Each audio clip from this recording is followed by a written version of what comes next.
नमस्कार दोस्तों, मैं हूं डॉक्टर ज्योति और मैं आपका बहुत बहुत स्वागत करती हूं मेरे इस यूट्यूब चैनल में। आज के वीडियो में हम बात करने वाले सिरिंजोमा, ये एक स्किन कंडीशन है, इसके बारे में। ये जो सिरिंजोमा है इसके क्या क्या लक्षण हो सकते हैं, क्यों होता है, और ये जो सिरिंजोमा है इसके लिए आप कौन से होम्योपैथिक मेडिसिन इस्तेमाल कर सकते हैं और उससे आपकी सिरिंजोमा को आप ठीक कर सकते हैं, इसके बारे में डिटेल में आज इस वीडियो में हम बात करने वाले हैं। लेकिन इससे पहले आपने मेरे यूट्यूब चैनल को अभी तक सब्सक्राइब नहीं किया है तो प्लीज कर दीजिएगा। साथ ही में मेरा जो इंस्टाग्राम पेज है उसको फॉलो कीजिए, फेसबुक पेज को लाइक कर दीजिएगा। और अगर आपको डिटेल में ऑनलाइन कंसल्टेशन करना है तो डिस्क्रिप्शन बॉक्स में जो व्हाट्सएप नंबर दिया है उस पर आप मुझे व्हाट्सएप मैसेज कर सकते हैं और हम ऑनलाइन कंसल्टेशन जो है वो कर सकते हैं। अब हम बात करते हैं सिरिंजोमा क्या होता है। सिरिंजोमा ये एक स्किन कंडीशन है, त्वचा की बीमारी है, जिसमें क्या होता है कि आपकी त्वचा पर छोटे छोटे ट्यूमर्स जो है वो आपको देखने को मिल सकते हैं। ये जो छोटे छोटे ट्यूमर्स है या फिर जो छोटी छोटी फुंसियां है वो कहाँ पर आपको ज्यादा देखने को मिलती है, तो आपके चेहरे पर, गाल के ऊपर, पलकों के नीचे या फिर पलकों पर, आंखों के आसपास आपको देखने को मिलते हैं। ये बंचेस में, झुंड में आपको देखने को मिल सकते हैं। या आपकी त्वचा पर भी रह सकते हैं और आपके सीने पर या फिर आपके पेट पर या फिर आपके बगल में, आपके जांघों में भी आपको देखने को मिल सकता है। आपके प्राइवेट पार्ट पर भी आपको ये जो छोटे छोटे पिंपल्स है या फिर जो उभरे हुए ट्यूमर्स है जो कि हानिकारक नहीं रहते हैं फिर भी आपको देखने को मिलते हैं। और आपके चेहरे पर अगर ये आते हैं तो आपको सेल्फ कॉन्शियस की प्रॉब्लम हो सकती है या फिर आप उसका वजह से आपका कॉन्फिडेंस भी लो हो सकता है। जब आप पब्लिक प्लेसेस में जाते हो या फिर आपके फ्रेंड्स के साथ मिलने के लिए जाते हैं तो आपके चेहरे पर ये देखते हैं तो अच्छे नहीं दिखते। इसकी वजह से आपको कॉन्फिडेंस की कमी जो है, आत्मविश्वास की कमी जो है वो आ सकती है। इसके अलावा इसका कुछ भी साइड इफेक्ट नहीं है या फिर ये आपको हानिकारक भी नहीं होते हैं। कि क्यों होते हैं इसके कारण हम पहले जान लेते हैं। तो ये जो ट्यूमर्स है ये आपके स्वेट ग्लैंड जो होती है, यानी कि पसीना तैयार करने वाली जो ग्रंथि होती है, उसमें अगर कुछ बिगाड़ आ जाता है, उस ग्रंथि का नाम है इक्राइन स्वेट ग्लैंड। ये जो इक्राइन ग्लैंड है इसके कार्य प्रणाली में कुछ बिगाड़ आ जाता है, उसका कार्य जो है वो कम हो जाता है और उसके वजह से आपके त्वचा पर ये ट्यूमर्स जो है वो आते हैं। ये जो ट्यूमर्स है इसके क्या क्या लक्षण हो सकते हैं। ये जो ट्यूमर्स है ये आपके त्वचा पर देखने को मिलते हैं। इसमें दर्द नहीं होता है, छूने पर भी इस पर दर्द नहीं होता है। ये 1 से 2 व्यास के मिलीमीटर्स में रह सकते हैं। और ये जो ट्यूमर्स है ये बंचेस में आपके चेहरे पर, आपके अदर पार्ट्स पर जो है वो देखने को मिल सकते हैं। इसमें कभी कभी, ज्यादातर नहीं, कभी कभी आपको जलन या फिर ईचिंग महसूस होती है। मोस्टली नहीं होती है लेकिन कभी कभी किसी व्यक्ति में ये ईचिंग या फिर जलन जो है वो हो सकती है। ये जो ट्यूमर्स है, ये जो फुंसिया है, ये ज्यादातर किस में देखने को मिलती है, तो जो महिलाएं होती है उनमें ये ज्यादा देखने को मिलती है। पुरुषों में महिलाओं की तुलना में ये जो फुंसिया है, ये जो ट्यूमर्स है, ये कम देखने को मिलती है। साथ ही में किशोरी अवस्था में ये जो ट्यूमर्स है ये आपके चेहरे पर ज्यादा देखने को मिलते हैं, क्योंकि हार्मोनल बदलाव की वजह से भी ये ट्यूमर्स जो है ये आ सकते हैं। ये जो ट्यूमर्स है इसके क्या क्या रीजन हो सकते हैं, तो ये जो ट्यूमर्स है ये आपके ग्रंथि में बिगाड़ होने की वजह से आ सकते हैं। आपकी पसीने की जो ग्रंथि है उसमें कुछ बिगाड़ है उसकी वजह से आ सकता है। ये अनुवांशिक भी हो सकता है, यानी कि कंजेनाइटल भी ये बीमारी जो है ये हो सकती है।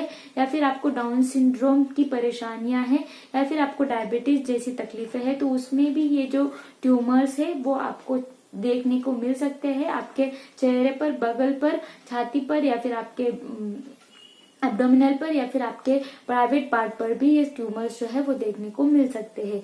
अब हम इम्पोर्टेंट टॉपिक पर आते हैं कि ये जो ट्यूमर्स है इसके क्या क्या होम्योपैथिक मेडिसिन जो है वो हो सकते हैं। इस सिरिंजोमा के लिए आप कौन से होम्योपैथिक मेडिसिन इस्तेमाल कर सकते हैं जिसकी वजह से आपका सिरिंजोमा जो है वो पूरी तरीके से ठीक हो सकता है। तो पहली होम्योपैथिक मेडिसिन है वो है एंटीम क्रूड, एंटीमोनियम क्रूडम। ये जो मेडिसिन है ये आप 30 पोटेंसी में इस्तेमाल कर सकते हैं। इसके 2 बूंद सुबह और शाम आप आपके टंग पर डाल सकते हैं और दिन में इस मेडिसिन का 2 बार आपको सेवन करना है।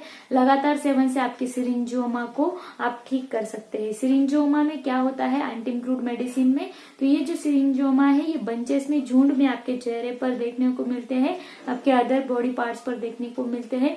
कभी कभी आपको जलन भी महसूस होती है, तो ऐसे सिरिंजोमा को ठीक करने के लिए ये एंटी-क्रूड मेडिसिन हम 30 पोटेंसी में इस्तेमाल कर सकते हैं।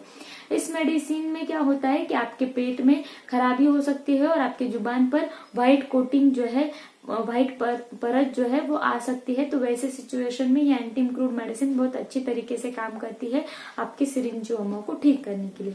नेक्स्ट जो मेडिसिन है वो है काली आयोड। काली आयोड ये जो मेडिसिन है ये हम 30 पोटेंसी में इस्तेमाल कर सकते हैं। ये जो मेडिसिन है ये 30 CH पोटेंसी में आप दिन में 2 बार इस मेडिसिन का इस्तेमाल कर सकते हैं।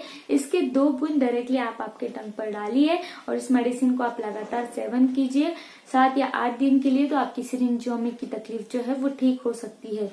नेक्स्ट मेडिसिन होती है सिरिंजोमा को ठीक करने के लिए, वो है मेडोरिनम। मेडोरिनम ये जो मेडिसिन है इसमें क्या होता है कि अगर महिलाओं में ज्यादातर देखने को मिलने वाले जो सिरिंजोमास है उसको ठीक करने के लिए मेडोरिनम मेडिसिन बहुत अच्छी तरीके से इस्तेमाल किया जाता है। किशोरी अवस्था में स्पेशली अगर आपको ये सिरिंजोमास या फिर ये जो ट्यूमर्स है ये देखने को मिलते हैं, तो वहां पर मेडिसिन जो है ये हम 1 m या फिर 1000 CH पोटेंसी में 1 m पोटेंसी में इस मेडिसिन का आप इस्तेमाल कर सकते हैं। लेकिन ये जो मेडिसिन है 1 m पोटेंसी में आपको 15 दिन में एक ही बार लेनी है। नेक्स्ट 15 दिन में आप इसको फिर से रिपीट कर सकते हैं 15 दिन के बाद। तो ये जो मेडोरिनम मेडिसिन है इसके 2 बूंद 1 m पोटेंसी के आप आपके टंग पर डालिए 15 दिन में एक बार, तो आपके जो भी सिरिंजोमास की तकलीफ है स्पेशली किशोरी अवस्था में महिलाओं में, तो उसको ठीक करने का काम ये मेडोरिनम मेडिसिन जो है ये करती है। नेक्स्ट जो मेडिसिन हम इस्तेमाल करेंगे वो है थूजा। थूजा मेडिसिन जहाँ पर बहुत ज्यादा साइकोटिक टेंडेंसीज होती है वहां पर इस्तेमाल किया जाता है, और थूजा मेडिसिन स्किन रिलेटेड जो भी परेशानियां होती है तो वहां पर बहुत अच्छी तरीके से इस्तेमाल की जाने वाली मेडिसिन है। तो ये जो थूजा मेडिसिन है बहुत सारे प्रैक्टिशनर्स इस्तेमाल करते हैं सिरिंजोमा के लिए। ये जो थूजा है ये हम 1 m पोटेंसी में इस्तेमाल करेंगे, 15 दिन में एक ही बार इसको इस्तेमाल करना है। इस्तेमाल करने के बाद फिर से 15 दिन के बाद इस डोज को आप रिपीट कर सकते हैं। थूजा ये जो मेडिसिन है ये 1 m पोटेंसी में आपके टंग पर इसके 2 बूंद आप डाल सकते हैं और इस मेडिसिन का सेवन जो है वो आप कर सकते हैं।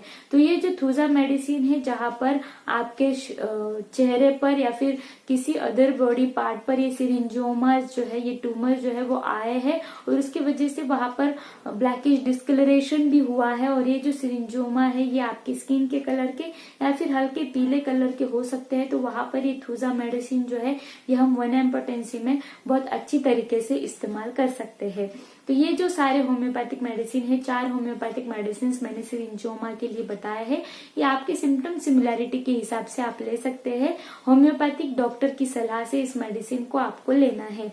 तो आज की वीडियो में बस इतना ही। वीडियो आपको पसंद आया हो तो मेरे यूट्यूब चैनल को आपने अभी तक सब्सक्राइब नहीं किया है तो प्लीज कर दीजिएगा।